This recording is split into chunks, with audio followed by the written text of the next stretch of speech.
Tentative d'évasion à Abidjan, au moins 6 détenus tués à la Maka. La nouvelle loi sur le mariage a quel impact dans les foyers 7 mois après son adoption? Nous le saurons dans ce journal-là. Et puis l'excision, une menace pour 30 millions de petites filles dans le monde, selon un rapport de l'UNICEF. Madame, Monsieur, bonjour, bienvenue dans le 12h30. La nouvelle loi sur le mariage avait fait couler beaucoup d'encre et de salive avant et pendant son adoption. 7 mois après son entrée en vigueur, la population s'y est accommodée. Les femmes mariées légalement bénéficient d'une réduction d'impôts. L'un des avantages de cette loi, en tout cas, son impact sur le mariage est positif selon les époux. Michel Digré nous en dit plus. Elle a suscité des polémiques dans les foyers, secoué la classe politique et même emporté un gouvernement. Mais depuis son entrée en vigueur, la nouvelle loi sur le mariage porte déjà ses fruits, notamment sur le revenu salarial des femmes mariées. Aujourd'hui, lorsque vous êtes marié et que vous déposez vos dossiers à la SOL, vous avez une remise au niveau des impôts, notamment l'impôt général sur le revenu.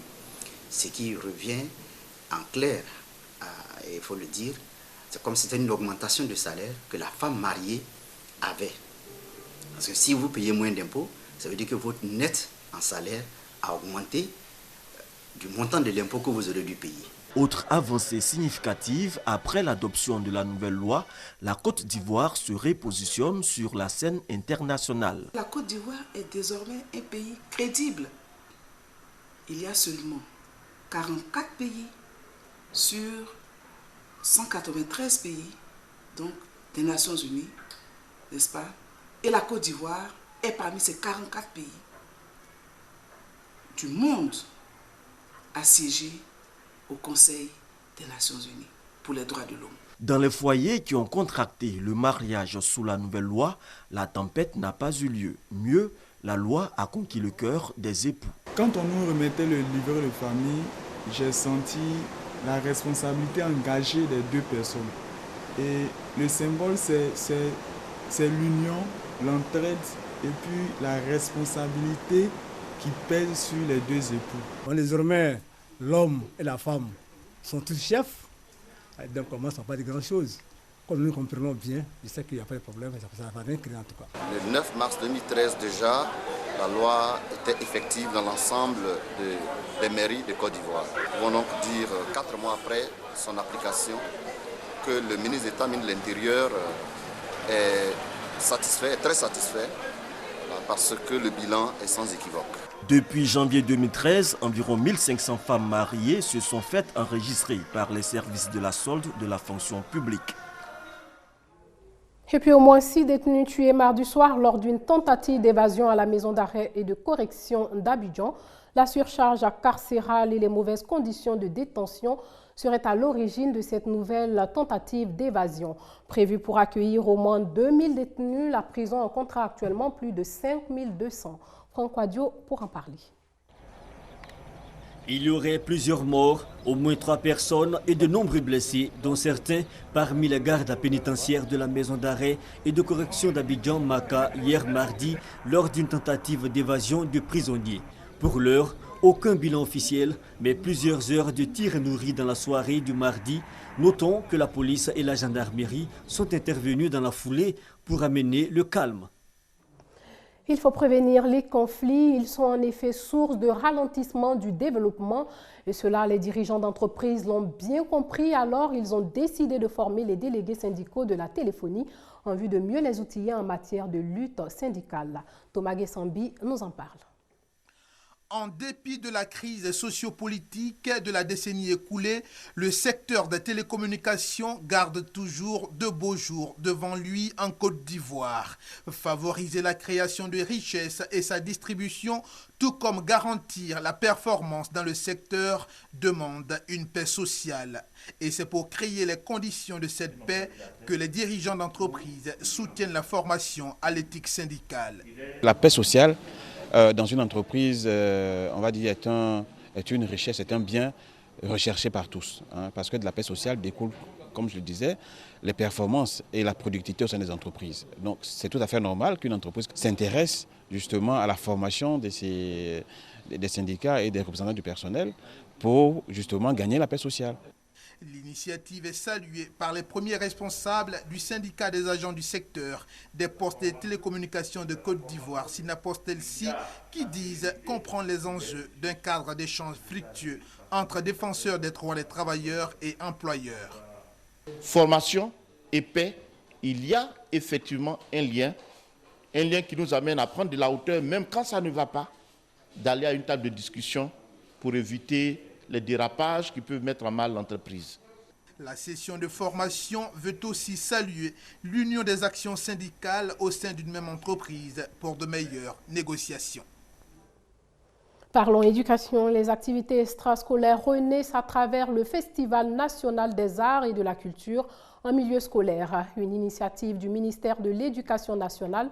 La deuxième édition de cet événement culturel se déroule présentement à Daloa. 65 troupes vont démontrer leur savoir-faire dans 9 disciplines, entre autres le théâtre, la cuisine, le chant en chorale. Thème retenu, protégeons l'environnement de nos enfants pour un développement durable. Le Festival national des arts et de la culture en milieu scolaire dans la cité des Antilopes à Daloa. Plus de 1000 élèves au rendez-vous de la culture après 9 mois de dur labeur. Ces festivaliers issus de 35 directions régionales de l'éducation nationale et de l'enseignement technique mettent en valeur la culture ivoirienne, la danse traditionnelle, la poésie, les arts plastiques entre autres. Des disciplines qui permettront à 65 troupes en compétition de montrer leur savoir-faire.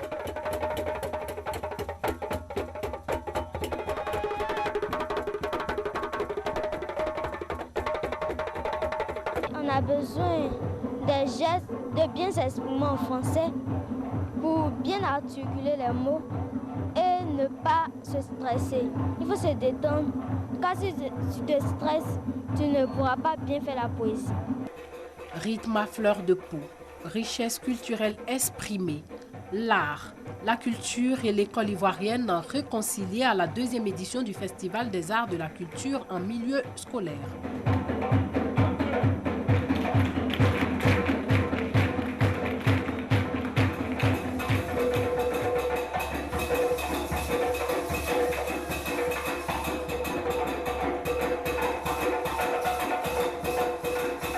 Plus loin, l'identité culinaire ivoirienne mise en exergue.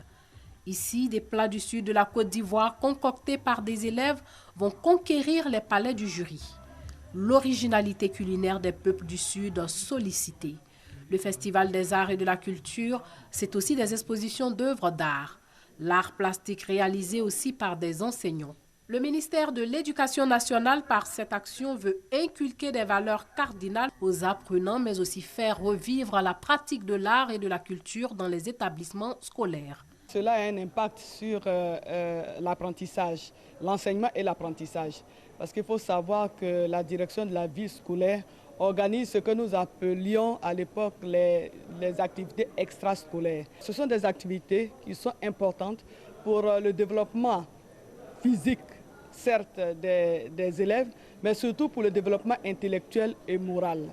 Ce festival remet au goût du jour les activités culturelles en milieu scolaire, avec cette fois-ci une touche particulière. Les élèves encore à l'honneur, ils s'expriment ici aussi à travers la culture. Exposition d'œuvres de peinture dans une galerie d'art à Cocody.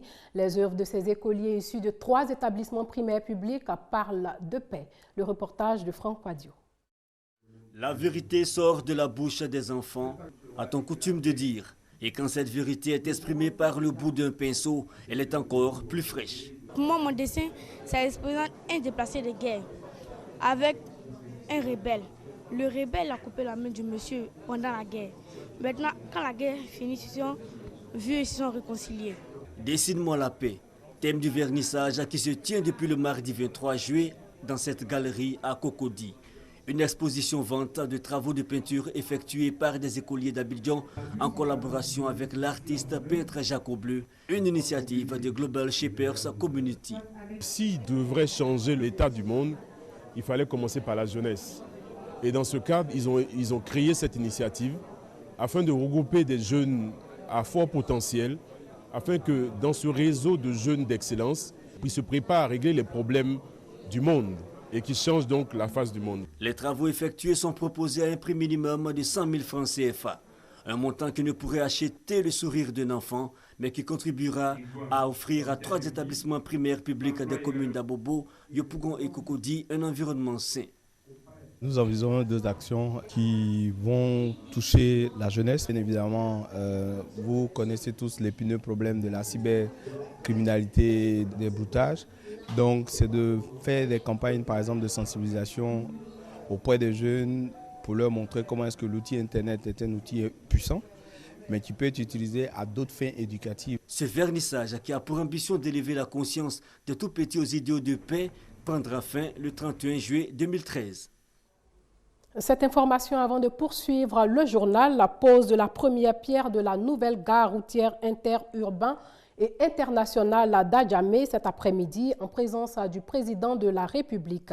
Cette gare sera construite sur une superficie de 35 hectares et le coût global des travaux est estimé à 47 milliards de francs en CFA. Dans les 10 années à venir, 30 millions de fillettes risquent d'être excisées, une pratique dangereuse pour la santé de ces enfants et qui peut même leur coûter la vie. La Somalie est le pays où cette pratique est la plus répandue dans le monde. L'UNICEF sensibilise les concernés sur les dangers des mutilations génitales congénitales. C'est douloureux et cela bouleverse la vie des femmes à tout jamais. L'excision touche 140 millions de femmes à travers le monde et quelques 30 millions de fillettes pourraient subir cette mutilation génitale dans les 10 prochaines années. C'est ce que révèle une étude inédite de l'UNICEF. L'excision est un vrai fléau et les cicatrices qu'elle laisse sont à la fois physiques et psychologiques. Les témoignages montrent souvent l'ampleur du traumatisme. Ce que je retiens encore, c'est que quand ils ont fini de m'exciser, qu'on m'a fait debout, celles qu'on avait fait avant moi, ils étaient assis sur des feuilles. J'ai vu du sang partout. Donc vraiment, jusqu'à aujourd'hui, je garde encore dans la tête. Le rapport de l'UNICEF montre cependant que l'excision est en recul. En Somalie, où 98% des femmes sont mutilées, des associations parcourent les villages et les écoles pour convaincre qu'il faut abandonner la pratique. Difficile quand la plupart des familles pensent que c'est une obligation religieuse. D'où l'importance de l'influence d'érudits musulmans qui expliquent que l'islam ne reconnaît pas la mutilation génitale. Cette pratique de mutilation sur les femmes n'est pas une croyance religieuse. Même le prophète Mahomet n'a pas excisé ses filles et personne ne l'a pratiqué à son époque. Par conséquent, les mères doivent être plus sensibles et ne plus penser que c'est un péché si elles n'excisent pas leurs filles. Parler, échanger, sensibiliser. Pour l'UNICEF, c'est ce qui permettra petit à petit un changement des mentalités. On voit que dans certains pays, il n'y a pas autant de changements de la pratique, mais on voit quand même qu'il y a ce dialogue public qui est maintenant plus ouvert qu'il y a 5 ou il y a 10 ans, et que ça, c'est vraiment le premier pas avant de vraiment voir un plus de changements dans la pratique elle-même. L'excision est hors la loi dans 25 des 29 pays étudiés. Mais légiférer ne suffit pas car les coutumes sociales, familiales, ethniques et religieuses ont la dent dure. Mais aujourd'hui, des voix nouvelles se font entendre, notamment celles des hommes, qui sont de plus en plus nombreux à vouloir mettre fin à cette pratique. Les rebelles syriens soumis à d'intenses raids aériens demandent des armes à la France. Le chef de l'opposition syrienne, Ahmad Jarba, en visite à Paris, tente de convaincre les Occidentaux sur le fait que la coalition qui a intégré des composantes laïques et des personnalités indépendantes est une structure sur laquelle ils peuvent compter. Depuis lundi, le drapeau de l'armée syrienne libre flotte sur la ville de Khan el-Assal, dans le nord-ouest de la province d'Alep. Après plusieurs mois d'âpres combats, les rebelles ont en effet réussi à prendre le contrôle d'un des derniers bastions de Bachar el-Assad dans la région. Nous avons libéré la plupart des quartiers de Khan el-Assal. Il ne reste que quelques résidus de l'armée du régime, mais dans les heures qui viennent, nous proclamerons la libération totale de Khan el-Assal. Le lendemain, l'ASL confirmait l'information faisant état d'un bilan de 200 soldats loyalistes tués et 75 désertions. Après l'assaut donné à la ville de Khan el-Assal sur 3 axes et l'entrée de l'armée syrienne libre, Des groupes ont travaillé à sécuriser la défection d'un grand nombre de soldats de l'armée syrienne.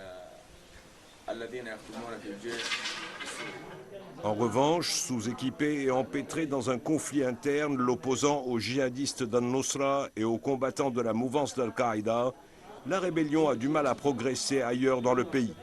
Fraîchement élu à la tête de la coalition nationale de l'opposition, Ahmed Jarba était ce mercredi en France pour demander un soutien politique total, mais aussi une aide en armes et munitions.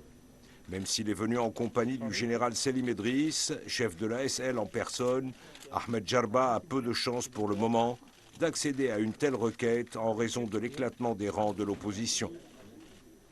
Avant de nous dire au revoir, sachez qu'il y a eu 78 morts dans un accident de train survenu hier soir dans le nord-ouest de l'Espagne, le plus meurtrier dans ce pays depuis 1944. Le chef du gouvernement espagnol annonce 3 jours de deuil national. Ça a été un réel plaisir pour moi de vous présenter ce journal. Merci de l'avoir suivi et portez-vous bien.